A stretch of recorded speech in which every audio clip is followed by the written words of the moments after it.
There was a sector that was under pressure today, and that was the insurance space. Now, to understand, the impact of the recent changes in the budget that were just announced, we have Ms. Vibha Padalkar, the MD and CEO of HDFC Life Insurance, who joins us. Hi, Vibha. Thanks so much for joining in. Well, there's this change of more than 5 lakh premium could be coming under the taxation aspect now.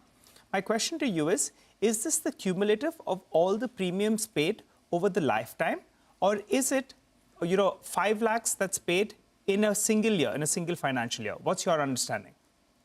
It is cumulative. However, it is one clarification is that the first 5 lakh will get the same tax benefit as it would have been had you bought a policy which is less than 5 lakhs. So while it is cumulative, it's not that if it's above 5 lakhs, that the entire amount is going to get taxed. Could you just elaborate on that? You said it's cumulative, so it's not premium that I am paying in one financial year across all the multiple life insurance policies that I have. It's premium accumulating through the life of that policy, through the tenure of that policy. Is that right? Let me give you a couple of examples. So one is that supposing your first year premium was 3 lakhs. Yeah. Nothing happens. Next year premium is 6 lakhs. That's when you cross the 5 lakh threshold. Oh, okay. Of that 6 lakhs, the first 5 lakhs would be treated as if it has the normal tax benefit. Had you bought a policy that, say, the first year was, say, 1 lakh policy, right? So it would have been same as that. So the first 5 lakhs would get your tax benefit. It's when it crosses that 5 lakhs, including the renewal premium, that's when the income on the incremental amount is what will not have tax benefit. Because exactly like the Honorable Finance Minister mentioned, that this is more towards the high net worth and ultra high net worth individuals. What percentage of your portfolio has large ticket policies? Could you give us an approximate indication? Yeah, so at a company level, prima facie, based on what we have seen today, would have about a 10 to 12% impact on our top line in terms of new business. However, the impact on our bottom line would be a lot less. And reason for that is our margins on the on some of these high ticket cases is a lot less than the margins on the regular pay long-term policies.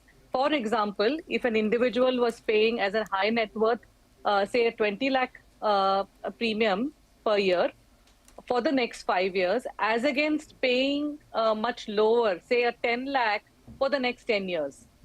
So the margins are a lot more accretive on a longer tenured policy, which is what we largely sell as against these. And that's why, to just summarize, about 10 to 12% on the top line in terms of individual APE, if we did nothing, and on the bottom line, hopefully a lot lesser than that.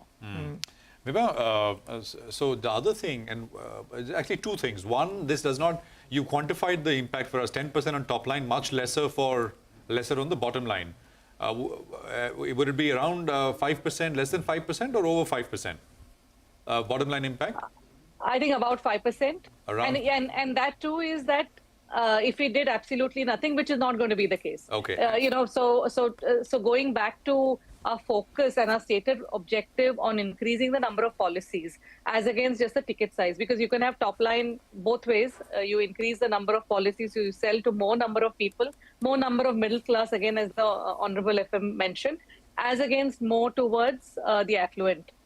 So if we did nothing, about 10 to 12% on top line, about 5% on the bottom. And Vibha, on the new tax regime, this is prima facie, but most tax experts we've spoken with said that with the sort of new concessions, etc., it's become more attractive and more people will migrate to it. If that is the case, does that also kind of reduce the funnel to insurance policies?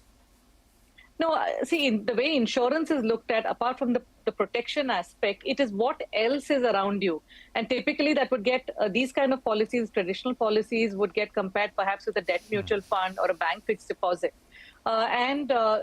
Just given the understanding of these products now has been fairly good over the last few years of certainty of outcomes. So that becomes a very attractive proposition. Say in a bank fixed deposit, you would have reinvestment risk after every 3 years, 5 years, or whatever you might have locked in. After that, what? While these products will ensure that the rupee value that you get, say 20 years from now or 10 years from now, is non-negotiable. So we need to also, I think, appreciate that this is not only an IRR or tax game. It is also certainty of outcomes, which has caught the imagination of even the middle class. Vibha, just to clarify, if I have a policy which I'm paying 20,000 rupees per annum for 20 years, the cumulative comes to 4 lakhs. So then it would not fall under this. Is that correct? That's correct, yes. Okay, so that makes it clear. Vibha, one more question. A lot of policies, and some of them were guaranteed sort of plans, guaranteed return plans that have been sold very aggressively. I mean, I know that a lot of people approach me every time I go to a bank. These are plans in which you would be paying, let's say, 5 lakhs or 10 lakhs repeatedly over several years. And these were sold as alternatives to fixed deposits. And a lot of this happened over the last year. All these policies would get hit? The incremental income, yes, above 5 lakhs per annum would get hit. Yes. So from being a tax-free status, one would have to pay some level of tax on it. But again, this category is not investing in this only for the tax-free nature of it. Yes, it's an important aspect, but not the only aspect. These kind of policies give certainty, like I mentioned. There's no other kind of policy, no other kind of financial product today that will give you that certainty of outcome. So just down the line. Got that. So just to understand, in terms of the type of products which will now attract tax under the changes announced today, what type of policies? If you could just name the category of products so that we have clarity on that.